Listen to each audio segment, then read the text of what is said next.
Hello everyone, welcome to my channel. इस channel पर आपको होम साइंस से जुड़ी महत्वपूर्ण जानकारी दी जाती है, वो भी आसान शब्दों में। वीडियो पसंद आने पर इसे लाइक, शेयर और चैनल को सब्सक्राइब जरूर करें। इस वीडियो में आपको क्लास 11th के चैप्टर को क्वेश्चन आंसर के द्वारा समझाया गया है, ताकि आपको एग्जाम में आंसर लिखने में आसानी हो। आइए वीडियो शुरू करते हैं। क्वेश्चन नंबर 1, आरडीए और आवश्यकता के बीच अंतर बताएं। आंसर, आरडीए अर्थात निर्धारित आहार संबंधी मात्रा एक ऐसी योजना है जिसे शरीर के वर्तमान पोषक तत्वों की आवश्यकता के साथ ही भविष्य में शरीर को आवश्यकता पड़ने पर, जैसे कि उपवास के समय या बीमारी के समय जब शरीर को पोषक तत्वों की प्राप्ति भोजन द्वारा नहीं हो पाता, तो ऐसे समय के उपयोग के लिए शरीर में पोषक तत्वों को संरक्षित किया जा सके।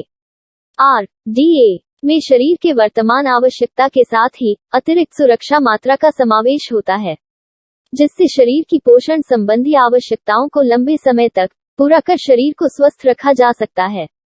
आवश्यकता से तात्पर्य मनुष्य के पोषक तत्वों से संबंधित दैनिक आवश्यकताओं से है, अर्थात संतुलित आहार की आवश्यकता से है।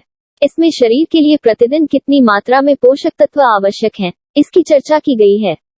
आरडीए और आवश्यकता के बीच अंतर को हम इस प्रकार समझ दर्शा सकते हैं। आरडीए आवश्यकता अतिरिक्त सुरक्षा मात्रा, अर्थात आरडीए व्यक्ति के दैनिक आवश्यकता और भविष्य में पड़ने वाली अतिरिक्त सुरक्षा मात्रा दोनों का मिश्रण है, जबकि आवश्यकता व्यक्ति की केवल पोषक तत्वों की दैनिक आवश्यक मात्रा है। क्वेश्चन नंबर 2, खाद्य वर्गों के प्रयोग से संतुलित भोजन की योजना बनाना किस प्रकार सरल हो जाता है? स्पष्ट रूप से समझाएं। आंसर, प्रत्येक खाद्य वर्ग में समान विशेषताओं वाले विभिन्न खाद्य पदार्थ शामिल होते हैं। ये समान विशेषताएं खाद्य पदार्थों का स्रोत, इनके द्वारा निष्पादित की जाने वाली शरीर क्रियात्मक क्रियाएं अथवा इनमें उपस्थित पोषक तत्व हो सकते हैं। खाद्य पदार्थों को उनमें विद्यमान मुख्य पोषक तत्वों के आधार पर वर्गीकृत किया जा सकता है। यह वर्गीकरण अनेक कारकों के आधार पर एक देश से दूसरे देश में भिन्न होता है। भोजन योजना को सुलभ करने के लिए भारत में 5 खाद्य वर्गों का उपयोग किया जाता है। इन खाद्य वर्गों का वर्गीकरण करते समय खाद्य पदार्थों की उपलब्धता, लागत, भोजन पद्धति और कमी से होने वाले प्रचलित रोगों आदि कारकों को ध्यान में रखा जाता है। इन खाद्य वर्गों के प्रयोग से संतुलित भोजन की योजना बनाना सरल हो जाता है, क्योंकि विद्यमान पोषक तत्वों के आधार पर हुए वर्गीकरण से यह सुनिश्चित होता है कि शरीर को सभी पोषक तत्व प्राप्त हो रहे हैं।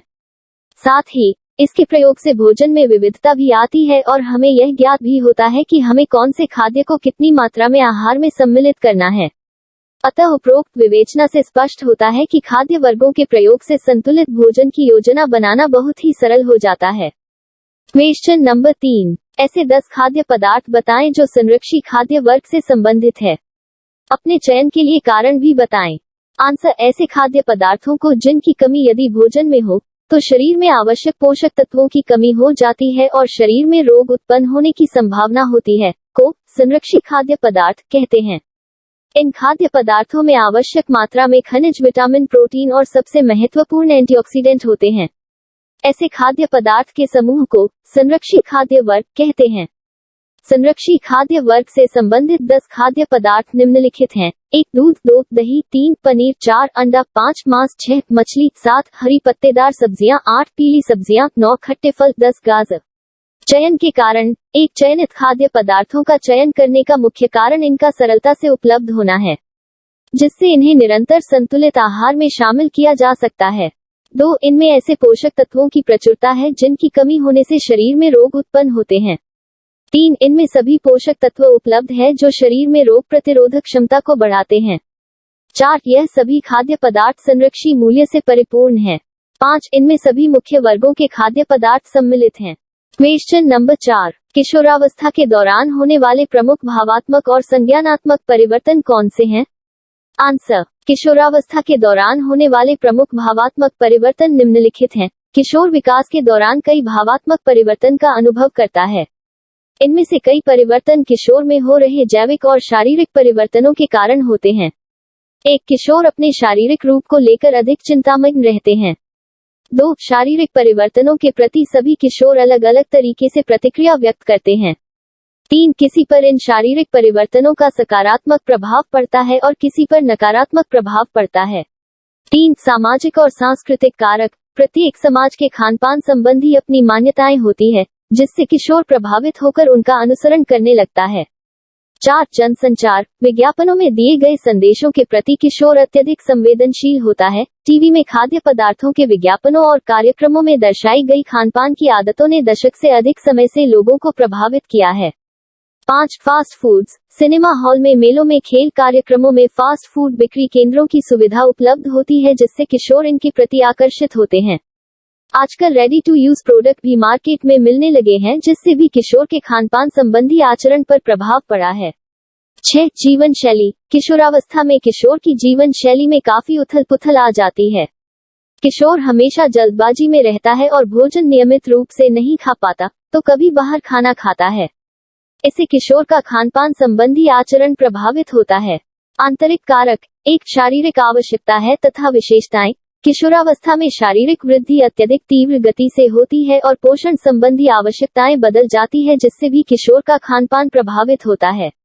2. शारीरिक छवि और स्वकल्पना। किशोर अपनी छवि के प्रति बहुत ही जागरूक हो जाता है और एक मनचाहा शरीर पाने की अभिलाषा रखता है, जिससे वह खानपान संबंधी आदतों में परिवर्तन करता है। 3. व्यक्तिगत मूल्य और विश्वास। किशोरावस्था में किशोर विभिन्न मूल्य और विश्वास के प्रति आकर्षित होता है और इनसे भी किशोर के खानपान संबंधी आचरण पर प्रभाव पड़ता है। 4. खाने संबंधी प्राथमिकताएं और अर्थ। किशोर की खाने संबंधी प्राथमिकताएं भी किशोर के खानपान को प्रभावित करती है। 5. मनोसामाजिक विकास और स्वास्थ्य। किशोर के मनोसामाजिक विकास और स्वास्थ्य का भी किशोर के खानपान संबंधी आचरण पर व्यापक प्रभाव पड़ता है। Question number 5. खानपान संबंधी ऐसी 2 विकृतियों का विस्तार से वर्णन करें जो किशोरावस्था में हो सकती हैं। आंसर। किशोरावस्था में होने वाली खानपान से संबंधित विकृतियां निम्नलिखित हैं। 1. Anorexia nervosa. 2. Bulimia. Anorexia nervosa वह विकृति है जो शारीरिक छवि को बिगाड़ने से जुड़ी है और सामान्यतया किशोरावस्था में ही दिखाई देती है। इस उम्र में व्यक्ति अपने पहचान के संकट से जूझ रहा होता है और शारीरिक छवि संबंधी समस्याओं के प्रति सर्वाधिक संवेदनशील होता है। खानपान संबंधित अनियंत्रित आदतें किशोरों को सामान्य वयस्क के शरीर की छवि ग्रहण करने में बाधा उत्पन्न कर सकती है। एनिरेक्सिया नर्वोसा को हम सोनम नाम की बालिका के उदाहरण से स्पष्टतः समझ सकते हैं।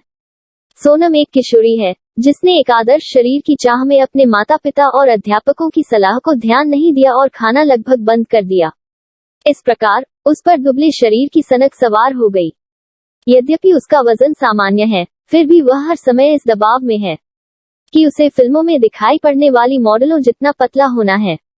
उसमें आत्मविश्वास की कमी है और वह उदास रहती है। इससे वह अपने परिवार और मित्रों से दूर होती जा रही है। उसे लगता है कि वह मोटी है और सुंदर नहीं दिखती है। स्पष्टतः एनोरेक्सिया नर्वोसा नामक खानपान संबंधी विकार से ग्रस्त है। बुलिमिया एक अन्य प्रकार की खानपान संबंधी विकृति है। बुलिमिया अक्सर किशोरावस्था के अंतिम भाग में अथवा व्यवस्था के आरंभ में वजन कम करने के असफल प्रयासों हेतु लिए गए विभिन्न प्रकार के आहारों से शुरू होता है।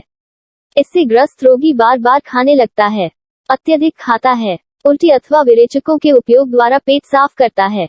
यद्यपि यह महिलाओं में अधिक होता है, लेकिन 5 से 10% खानपान संबंधी विकृतियां पुरुषों में भी होती हैं।